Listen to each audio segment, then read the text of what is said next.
Je parle ou je parle pas? Il y a quelqu'un qui va dire, mais maman, Jean-Baptiste. Ok, parlons de Jean-Baptiste. Parce que des fois, on aime parler des choses sans maîtriser ce qui est vraiment écrit. Parlons de Jean-Baptiste.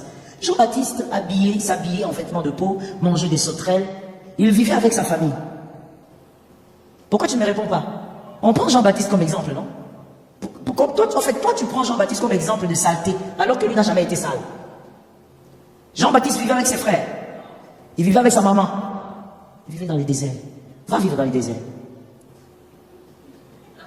Si tu veux rester avec ce vêtement-là parce que tu pries, le même vêtement depuis que tu as commencé, va vivre dans les déserts.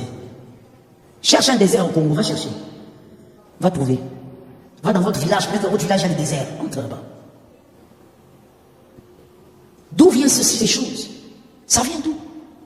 Tu dis non, j'ai vu dans la parole de Dieu, le peuple d'Israël, ils prenaient la cendre, ils se jetaient la cendre, et puis ils pleuraient dans le jeûne. Mais c'est culturel ça. Cet acte est culturel.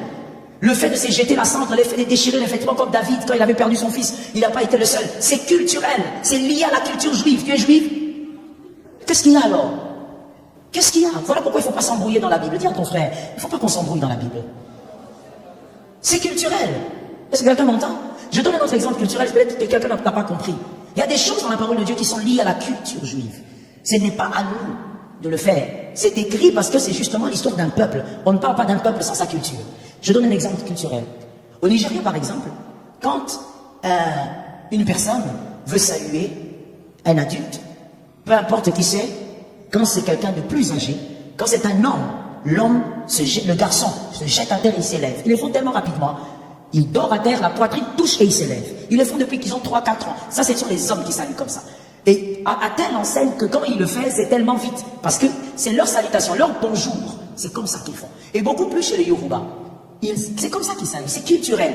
Toi, tu vas aller au Nigeria, tu arrives dans une église, tu vois un pasteur entrer par exemple, et puis son assistant par exemple, s'incline comme ça et se lève. Toi, tu dis, ok, moi aussi je vais faire ça ici. Ça, c'est leur manière de dire bonjour avec respect pour celui qui est honorable. C'est culturel. Ça n'a pas changé parce qu'ils sont chrétiens. Parce que c'est une manière de saluer avec respect qu'ils comptent garder et qu'ils ont gardé. Et que je trouve très bien. C'est leur culture. Donc, il ne faut pas prendre des choses culturelles et dire, regarde, c'est écrit dans Deutéronome, Lévitique. C'est culturel.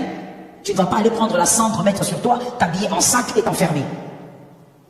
Quel sac d'abord tu vas porter?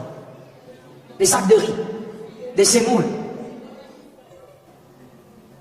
Soyez modérés même dans la prière.